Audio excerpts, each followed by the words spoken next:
Korean time, part 1. 1 o'clock, hanshi. 2 o'clock, dushi. 3 o'clock, seshi. 4 o'clock, neshi. 5 o'clock, dasutshi. 6 o'clock, yosotshi. 7 o'clock, ilgupshi. 8 o'clock, yodolshi. 9 o'clock, ahupshi. 10 o'clock, yolshi. 11 o'clock, yoranshi. And 12 o'clock, Yuldoshi. Kung mapapansin nyo, dito sa 1, 2, 3, 4, 11 at 12 o'clock, which is si Hana, Dulce at Net, Yorana, and Yuldol ay na-omit o natanggal ang mga last letter nito.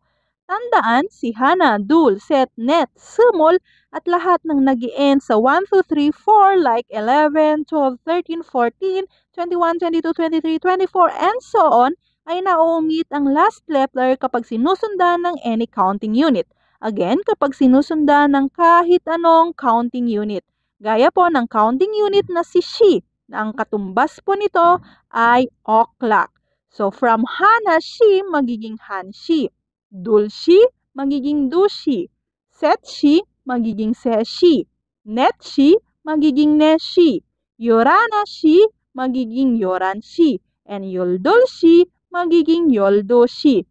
그럼 친구들, 다음에 만나요.